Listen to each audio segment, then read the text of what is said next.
Hi everyone, welcome to my channel. ఈరోజు ఈ వీడియోలో మీకు టెక్నాలజీ హాస్టల్ పరిస్థితిని మీకైతే ఈ వీడియోలో నేనైతే వివరిస్తాను. ఈ హాస్టల్ వచ్చేసి యూనివర్సిటీ కాలేజ్ ఆఫ్ టెక్నాలజీకి చెందింది. ఈ హాస్టల్ ఎంట్రన్స్ అయితే చూడడానికి బాగానే ఉంటుంది, కానీ లోపలికి వెళ్తే మనకు ఎన్నో సమస్యలు అయితే కనిపిస్తాయి. ఇది వచ్చేసి ఈ హాస్టల్ యొక్క ఎంట్రన్స్. మనమైతే ఫస్ట్ వచ్చేసి ఫస్ట్ ఫ్లోర్కి అయితే వెళ్దాం, ఎందుకంటే అక్కడ లాస్ట్ టైం అయితే ఒక ఘటన అయితే జరిగింది. అంటే ఆ ఇన్సిడెంట్ వల్ల ఒక వ్యక్తికి అయితే చాలా గాయాలు అయితే కావడం జరిగింది. దాంతో విద్యార్థులు ధర్నా అయితే చేశారు. అయినా కానీ ఈ హాస్టల్ పరిస్థితి ఇంకా ఏం మారలేదు.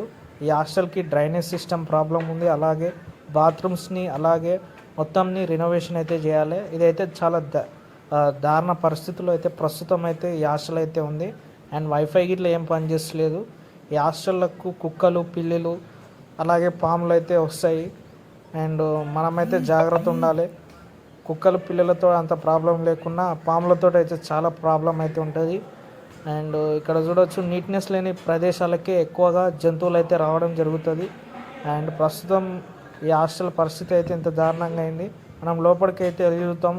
బాత్రూమ్లు, వాష్రూమ్ల పరిస్థితి ఎలా ఉందో అనేది పైన చూశారు కదా, మనకు సీలింగ్ పైన మొత్తం వైట్ అది పెయింట్ అయితే ఊడిపోవడం అయితే జరిగింది.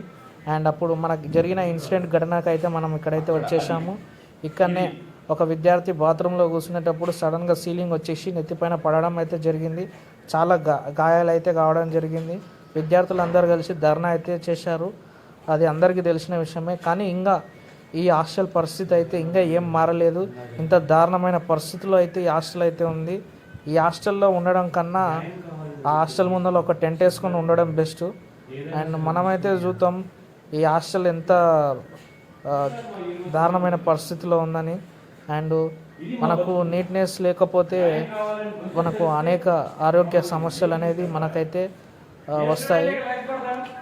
ఆరోగ్యంగా ఉంటేనే మనం ఏదైనా చేస్తాము, చదవగలము, లేదంటే ఏదైనా పని చేసుకోవడానికైతే ఉంటుంది.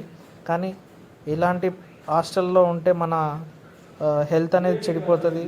ఎన్నో ఆశలు పెట్టుకొని మనమైతే ఉస్మానియా యూనివర్సిటీ లోపలికైతే వస్తాం, కానీ ఇక్కడ చూస్తే పరిస్థితులన్నీ ఇంత దారుణంగా అయితే అవుతాయి. మన సమస్యలు ఎవరికి చెప్పుకోలేని పరిస్థితి మనదైతే అవుతుంది.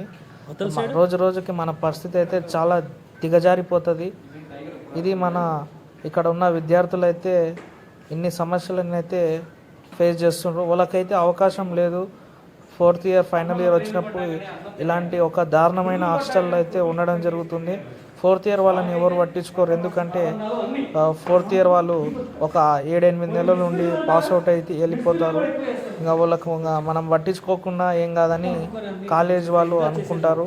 మనకు ప్రతి ఒక్కరిని ఈక్వల్గా ట్రీట్ చేస్తేనే బాగుంటుంది. ఫస్ట్ ఇయర్ వాళ్ళకు మంచి హాస్టల్స్ ఇచ్చి ఫోర్త్ ఇయర్ వచ్చే వరకు ఇలాంటి దారుణమైన హాస్టల్స్ ఇస్తే ఎవరైతే ఫస్ట్ ఇయర్లో జాయిన్ అయిన వ్యక్తి ఎంతగానో బాధపడతాడో ఫోర్త్ ఇయర్కి వచ్చినప్పుడు ప్రతి ఒక్కరికి అయితే తెలుస్తుంది.